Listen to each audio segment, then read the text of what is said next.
တ်ပြီးတော့တင်ကောက်တဲ့သူတွေပေါ့နော်တင်ကောက်တဲ့သူတွေဆိုရင်ဆိုင်တို့နောက်ချမ်းမှာဘယ်လိုမျိုးပြင်ရမလဲဘယ်လိုမျိုးဓာတ်တွေထိုးရမလဲပေါ့နော်ဘယ်လိုမျိုးဓာတ်တွေစားရမလဲဆိုတာမသိသေးတဲ့သူတွေအတွက်ဇာနီကပညာရဏနည်းနေလာပြီးမျှဝေပြီးမှဖြစ်ပါတယ်ပေါ့နော်ဒီစက်ချုပ်ပညာကိုချစ်တဲ့သူတွေစက်ချုပ်ပညာကိုခုမှစပြီးတော့ဇာနီတို့လေ့လာနေတဲ့သူလေးတွေနော်စက်ချုပ်ပညာပတ်သက်ပြီးတော့အခုမှစပြီးတော့ဘီဂင်နေရာလေးပေါ့နော်စပြီးလေ့လာနေတဲ့သူတွေအတွက်အသုံးဝင်မဲ့နည်းလေးဖြစ်တယ်ပေါ့နော်ဇာနီတို့ခါခွက်ပြီးတင်ကောက်တယ်ပုံမှန်ဆိုရင်ဇာနီတို့ကပုံ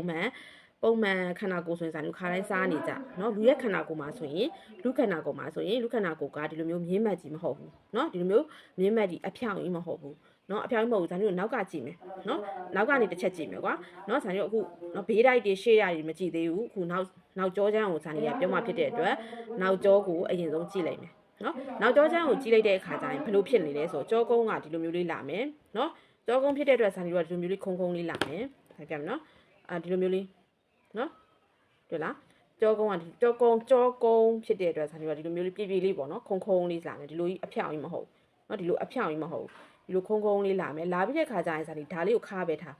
เนาะဒီခါနေရကြရင်ဒီလိုမျိုးလေးတွင်းလေးကိုနည်းနည်းလေးခြိုင်ဝင်သွားတယ်เนาะနည်းနည်းလေးခြိုင်ဝင်သွားတယ်နည်းနည်းလေးခြိုင်ဝင်ပြီးတော့မှနောက်ကတင်เนาะတင်ရဒီလိုသွားမယ်เนาะတင်ရဒီလိုမျိုးပေါ့လေးသွားမယ်ပေါ့เนาะဒီလိုမျိုးလေးရှိတယ်ဒါကပုံမှန်လူခန္ဓာကိုယ်เนาะပုံမှန်ခန္ဓာကိုယ်ကြောလေးကနေသွားမယ်ခါလေးမှာနည်းနည်းလေးပဲခွတ်မယ်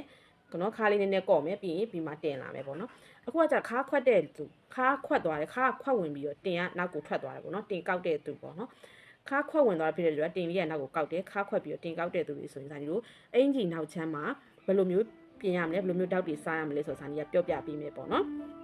်ဒီလိုမျိုးသွားမယ်နော်ဒါခန္ဓာကုဏပြတာကဇာတိတို့ပုံမှန်ခန္ဓာကိုအခုပြမှာကခါခွတ်တဲ့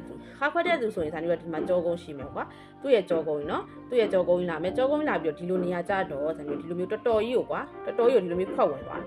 ်နော်တော်တော်ကြီးကိုဒီလိုမျိုးခွက်ဝင်သွားမယ်ခွက်ဝင်သွားပြီးမှဒီလိုနားပေါ်မှာတင်လာမယ်နော်တင်လာမယ်နော်မြင်လာမသိနော်ဒီလိုပုံစံလေးဖြစ်သွားမှာနော်မွေးပစေးခွက်တာမထင်နဲ့သိလားနော်မြင်အောင်လို့ဇာတိကပြောပြပေးတာနော်โอเคအဲ့လိုမျိုးခါခွက်ပြီးတင်ကောက်တဲ့သူဆိုဘယ်လိုမျိုးတော့စားရမလဲဆိုတော့ပြောပြပေးမယ်တခုပဲပြင်ပေးရမယ်ပေါ့နော်โอเคအဲ့ဆိုရင်ဇာတိတို့လိုက်ကြည့်မယ်โอเคကြည့်မယ်နော်ဒီမှာဒါလေးရဲ့နောက်ချမ်းလေးလို့သဘောထားလိုက်နော်ဒါလေးရဲ့နောက်ချမ်းလေးပါနောက်ချမ်းလေးကိုဇာတိခတ်တင်လေးဆွဲထားတယ်နော်ခတ်တင်ပဲဖြစ်ဖြစ်ဇာတိတို့ခတ်ရှည်ပဲဖြစ်ဖြစ်ပေါ့နော်ခတ်တင်လေးဒါမှမဟုတ်ဒါခတ်တင်လေးကိုဇာတိကလုပ်ပြပေးမယ်နော်ခတ်တင်မှာဆိုရင်ဇာတိတို့ဒီလိုနေရာမှာပုံမှန်စားနေကြကဇာတိတို့ပုံမှန်စားနေရအရင်ပြမယ်နော်ပုံမှန်ကဇာတိတို့နော်ဒီကနေဒီခါနေရအတွင်းထဲကိုဇာတိတို့၄စိတ်ဝင်လိုက်တယ်နော်၄စိတ်ဝင်တယ်တင်နေရကနေ2စိတ်ဝင်တယ်ပြီးတော့ဒီ11ထိတ်နော်11ထိတ်ကလေးကနေဒီလိုမျိုးလေးစားမယ်နော်11ထိတ်11ဇွန်းထိတ်ကလေးကနေသွားမယ်ပေါ့နော်11ကျရင်တော့11ဇွန်းရဲ့ဒီဘက်ပြီး2စိတ်လောက်ဝင်စားလို့လည်းရတယ်သိလားနော်ဒါပုံမှန်စားနေကြအတိုင်းပဲစားမယ်နော်ဒါမြင်အောင်လို့နော်မြင်အောင်လို့ပြမယ်ဒါကဇာနီတို့ပုံမှန်စားနေကြတော့နော်ဒါပုံမှန်ခန္ဓာကိုယ်တွေမှာအများနဲ့စားနေတာနော်လူရဲ့ကြောကဒီလိုမျိုးကြီးမြင်းမက်ကြီးမဟုတ်ဘူးလေဒီလိုမြင်းမက်ကြီးမဟုတ်ဘူးနည်းလေးခုံပြေးလေးသွားတာနော်နည်းနည်းလေးပြေးလေးသွားတာပြီးတော့မှဒီမှာခါးနေရာမှာခွက်ပြီးတော့မှဘာလာမှာလဲတင်လာမှာလေနော်ခါးနေရာမှာခွက်ပြီးတော့မှဒီလိုတင်လာမှာညင်လားနော်ခါးနေရာမှာခွက်ပြီးတော့တင်လာမှာဒီလိုမျိုးလေးနော်ဒီလိုမျိုးလေးလာတာလူရဲ့ခန္ဓာကိုယ်ကโอเคနော်ဒီနေရာမှာခါးနေရာမှာခွက်ပြီးတော့မှခါးနေရာမှာနည်းနည်းလေးခြိုက်ပြီးမှတင်ဝင်လာတာလေနော်ဒီမှာလည်းဒါဆိုပုံမှန်စားနေကြဒါကပုံမှန်စားနေတဲ့အနေထားလေးနော်ဒါလေးကိုအရင်ဆုံးစားလိုက်ဒါပုံမှန်စားရမယ်အနေထားနော်အခုကခါခွက်တဲ့သူဆိုရင်ဒီတစ်ခုနဲ့မရတော့နော်ဒီလိုပုံမှန်စားတာနဲ့မရတော့ဘူးဘာဖြစ်လို့ဆိုတော့ဒီခါနေရာမှာဓာတ်ထိုးပေးမယ်နော်ခါနေရာမှာဘယ်လောက်ထိုးမလဲဆိုတော့ဒီမြင်းလေးကိုဒီခါမြင်းဒါကြီးကခါမြင်းရှိရနော်ဒီခါမြင်းလေးကိုခွပြီးတော့ဇာနီကထိုးမယ်ပုံမှန်နဲ့တိတ်မခွက်ဘူးပေါ့ကွာနော်ပုံမှန်က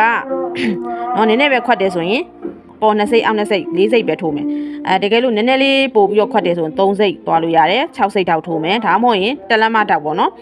ထန်ကုန်တလက်မတောက်တီထိုးလို့ရနော်ဒါရောအဲ့ဆိုရင်တလက်မတောက်ထိုးလိုက်မယ်ပေါ်4စိတ်အောက်4စိတ်နော်မင်းလေးနဲ့ပြမယ်နော်ဒါကြီးကွဲသွားအောင်လို့ဒီခါမြင်းရဲ့အပေါ်မှာပဲနော်ဒါပုံမှန်စားနေကြအောင်အရင်စားလိုက်နော်ပုံမှန်လုပ်နေကြအောင်အရင်လုပ်ပြီးသွားရင်အဲ့ဒီရဲ့မြင်းပေါ်ကိုအပေါ်4စိတ်အောက်4စိတ်ချလိုက်ရမယ်နော်အပေါ်4စိတ်အောက်4စိတ်လုံမယ်လုံပြီးသွားရင်ဇာနီတို့ကဒီမှာဒီခါနဲ့ဒီနောက်ကနော်ဒီခါနဲ့ဒီမျိုးလေးဓာတ်ပုံစံလေးလာထိုးလိုက်တာကွာနော်အပေါ်40အောက်40ဆိုတော့တလက်မပေါ့နော်တလက်မထပ်လိုက်မယ်နော်6စိတ်လည်းထပ်လို့ရတယ်ခါကတိတ်မခွက်ဘူးဆိုရင်အပေါ်3စိတ်အောက်3စိတ်6စိတ်ထပ်မယ်အပေါ်2စိတ်အောက်2စိတ်4စိတ်လည်းထပ်လို့ရတယ်နော်ကိုယ့်ရဲ့ခါခွက်တဲ့ပေါ်မူတည်ပြီးတော့နော်ထပ်လို့ရတယ်အများဆုံးတလက်မအထိပေါ့နော်တလက်မဆိုအပေါ်40အောက်40 နော်ဒီတောက်လေးကိုဇာနီတို့ကဒါဒီတောက်ကိုဘာလို့ကမှလဲဆိုတော့ထပ်ပြကနော်ဒီတောက်ကိုဇာနီတို့ထပ်ပြကမယ်ပေါ့နော်ဒီတောက်ကိုဇာနီတို့ထပ်ပြကနော်မြင်းသားအောင်မပြပြီရှာမယ်နော်ဒါဇာနီက4စိတ်စီထိုးထားတာနော်2စိတ်3စိတ်4စိတ်နော်2တောက်ပေါင်းဆို1လက်မပေါ့နော်2တောက်ပေါင်း1လက်မဒါမှမဟုတ်3စိတ်စီခါသိမ့်မခုတ်ဆိုရင်အပေါ်3စိတ်အောက်3စိတ်6စိတ်ထိုးလို့ရတယ်နော်ဒီနေရာမှာခါခွက်မှာဒီတောက်ကထည့်ပေးရမှာနော်ခါခွက်ပြီးတင်ကောက်တဲ့သူမှာထည့်ပေးရမှာခါမခွက်ဘူးဆိုရင်ပုံမှန်ဒီတောက်ပဲထည့်ပေးနော်ပုံမှန်ဒီရှေ့တောက်ပဲထည့်ပေးပေါ့နော်ဒါလေးကိုဇာနီကဘာလုပ်လဲမလဲထက်လိုက်မယ်နော်ထက်ပြီးတော့ပြန်ညှိပေးရနော်ဒီအပြင်ဘက်ဒီဇိုင်းဆွဲပေးလိုက်နော်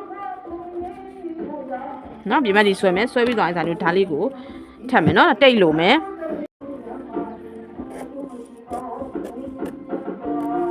နော်ထပ်ဖို့အတွက်ဒီဘက်မှာနည်းနည်းထောက်နေမှာဆိုလို့နော်ဒါလေးနည်းနည်းလေးခဏခွဲထားပြီဟုတ်နော်အားရပြီဆိုရင်ဇာနီကဒီလိုမျိုးလေးလေနော်ဒီလိုမျိုးလေးလာပြီးတော့မကြည့်ထပ်လိုက်မယ်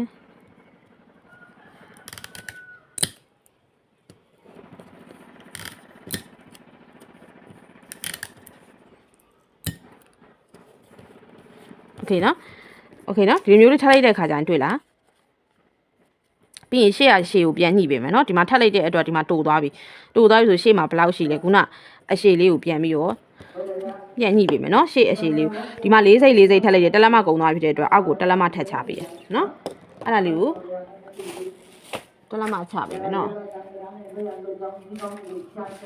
အဲ့ဒါလေးကိုဆိုင်ရမှာမြင့်ရောင်ခွဲလေးနဲ့ပြပေးမယ်နော်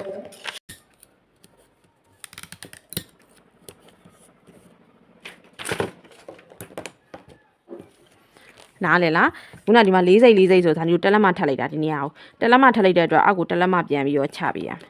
နော်အောက်ကိုတက်လက်မပြန်ပြီးတော့ချပေးမယ်နော်ဒီမြင်းအတိုင်းနော်ဒီမြင်းအတိုင်းပဲသွားမယ်ဒီအောက်ကိုဒါမျိုးတက်လက်မထပ်ရှိပြီးတော့ချပေးမယ်နော်ဒါနဲ့ညှိသွားရလားတက်လက်မချပြီးတော့ဒီတင်နဲ့လာဆက်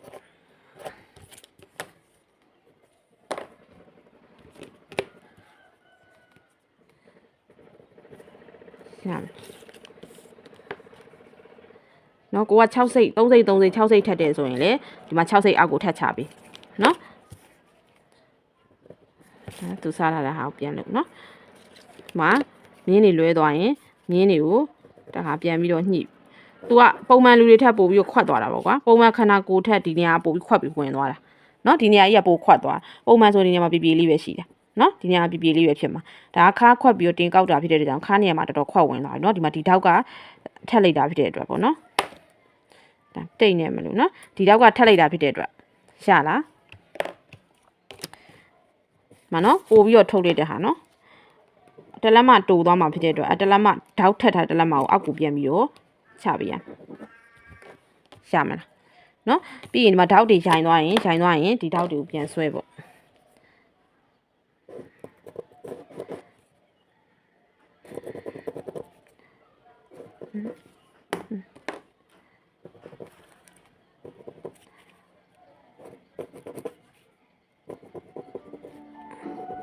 နော်ဓာတ်တွေကိုပြန်ဆွဲပေးလိုက်နော်ဓာတ်တွေရိုင်သွားလဲဆိုရင်ရမယ်နော်အဲ့ဒါညှက်ပြပေးမယ်နော်ညင်းအောင်ပြီးမှခါဝိုက်တာတွေနော်တင်ဝိုက်တာတွေလုပ်လို့ရတာနော်ဇာနီဒီမှာရှေ့ကဘလို့စားတယ်ဆိုတာလေးကိုပြောပြခြင်းလို့ပြောပြတယ်နော်ဒီမှာညှက်မယ်နော်โอเคအဲ့ဒါဆိုဒီလိုပုံစံလေးဖြစ်သွားနော်